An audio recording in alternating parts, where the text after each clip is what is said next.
आदमी रोजा क्यों नहीं रखता? हिम्मत हार करके बैठ गया। 15 घंटे का दिन होगा, भूखा प्यासा कैसे रहूंगा, हिम्मत हार करके बैठ गया, मेरे बाप से नहीं होगा। ये बताइए इंसाफ से कि आप सहरी खा करके रोजा रखते हैं?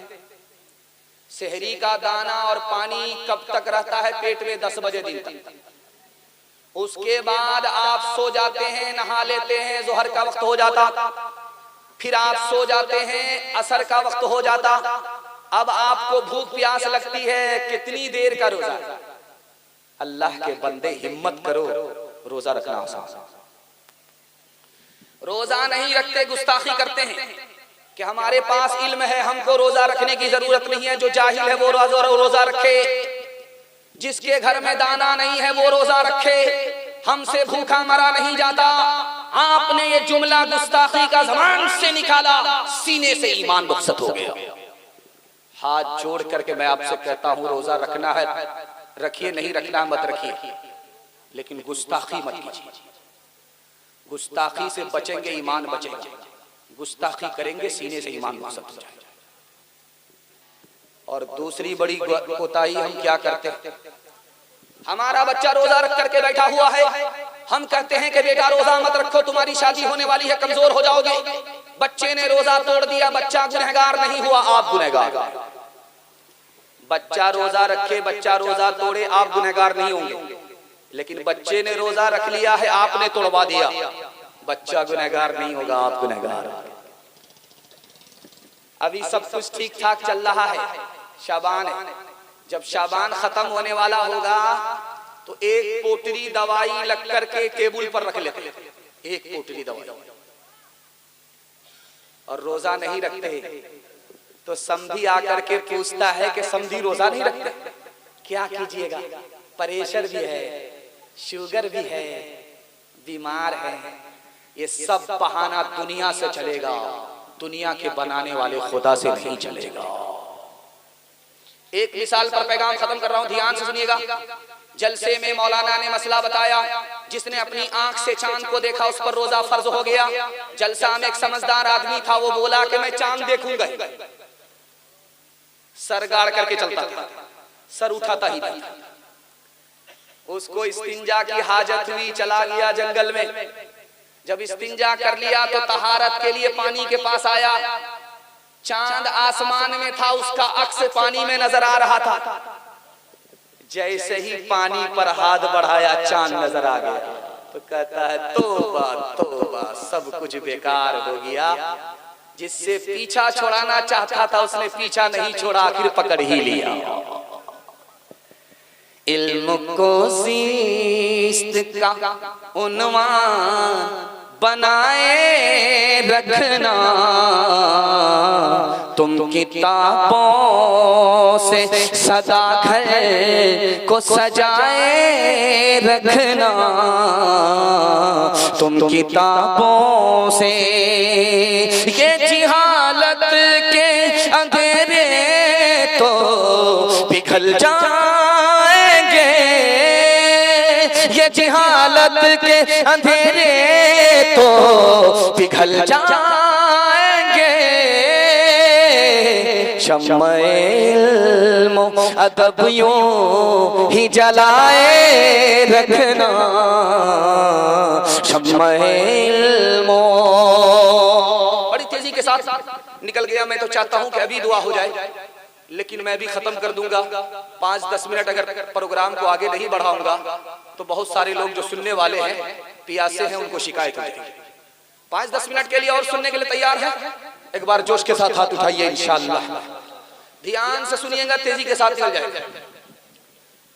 रमजान में अगर कोई मुसलमान मर जाए तो क्या होता, ये दिखाने के लिए चाहिए। रमजान में अगर कोई मुसलमान मर गया तो सीधा जन्नत में दाखिल होता है। अज़ाबे कब्र माफ होता है, उठा लिया जाता। रमजान की बरकत है। किसी का इंतकाल अगर रमजान में हो गया, बड़ा से बड़ा गुनहगार था, मुसलमान था, अजाब भी नहीं होता, सीधा जन्नत में दाखिल होता है। मुसलमान की बात तो छोड़िए, रमजान की मेहरबानी गैर मुस्लिम पर भी होती है। अगर कोई गैर मुस्लिम रमजान में मर जाए तो रमजान के खत्म होने तक अजाब उठा लिया जाता। 3 सवाल है, पैगाम शुरू हो रहा है, बिल्कुल आपको बाईपास ले जा रहा हूं। आपका ज्यादा इम्तिहान नहीं लूंगा, सीधे सीधे सवालों से अपने पैगाम को शुरू करने के लिए जा रहा हूं। मदरसे का 4 एहसान है, पहला, दूसरा, तीसरा, आखिरी एहसान क्या है? ये मेरा पहला सवाल है।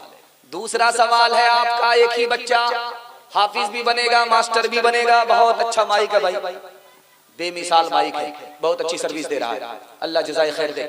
एक ही बच्चा आपका हाफिज भी बनेगा, मास्टर भी बनेगा, तरीका क्या है? ये मेरा दूसरा सवाल है। तीसरा सवाल है, अमेरिका में आग लगी, 16,000 मकान एक शहर में जलकर राख हो गया, मगर एक मकान बचा हुआ था, कैसे बच गया? किसने बचाया? ये मेरा आखिरी सवाल है। सो करके सुनेंगे, हाथ उठा दीजिए इंशाअल्लाह। खैर माशाअल्लाह, जनाजा पढ़ाने में हमको देर नहीं लगी, ध्यान से सुनिएगा, तेजी के साथ चला जाएगा। पहला सवाल था कि मदरसे का 4 एहसान। 1838 में 80,000 मदरसे को अंग्रेज ने बंद कर दिया। 1857 में 52,000 आलिमों को फांसी पर चढ़ा दिया। 1861 में 3 लाख कुरान के नुस्खे जला दिए गए। इस्लाम कैसे बाकी रहा? कुरान कैसे बाकी रहा? मदरसे के छोटे छोटे बच्चों ने चोरी छुपे कुरान सीखा, दूसरे को सिखाया, जान पर खेल करके मदरसे के बच्चों ने इस्लाम को भी बचा लिया, कुरान को भी बचा लिया। मदरसे का दूसरा एहसान, अगर ये मदरसा नहीं होता तो आपके सर पर टोपी नजर नहीं आती, चेहरे पर दाढ़ी नजर नहीं आती। आज आप मुसलमान हैं, फख्र से इस्लाम की दौलत आपको मिली, मदरसे का सदका है। तीसरा एहसान मदरसे का, अगर ये मदरसा नहीं होता तो निकाह नहीं होता, बच्चे को माँ मिलती, बाप से महरूम होता। ये मदरसे का सदका है कि निकाह होता है, बच्चे को माँ भी मिलती है, बाप भी नसीब होता है। मदरसे का आखिरी एहसान, अगर ये मदरसा नहीं होता तो गरीब के बच्चे को फ्री में तालीम नहीं मिलती। आप मुझसे पूछेंगे कि तुम्हारी तालीम मदरसे में है, तुम्हारा कितना पैसा खर्च हुआ, तुम्हारे बाप ने कितना पैसा खर्च किया, तो मैं मसनदे रसूल पर बैठ करके गवाही दे सकता हूँ, मेरे बाप का मुट्ठी भर पैसा खर्च हुआ है। असल तो कौम का चंदा था, मदरसे का एहसान था। गरीब का बच्चा पढ़ लिख करके आज आपको बयान सुना रहा है। अगर ये मदरसा नहीं होता तो गरीब के बच्चे को फ्री में तालीम नहीं मिलती।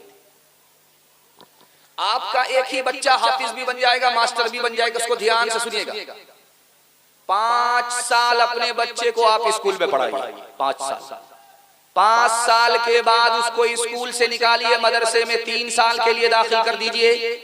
3 साल में आपका बच्चा हाफिज कुरान बन जाएगा।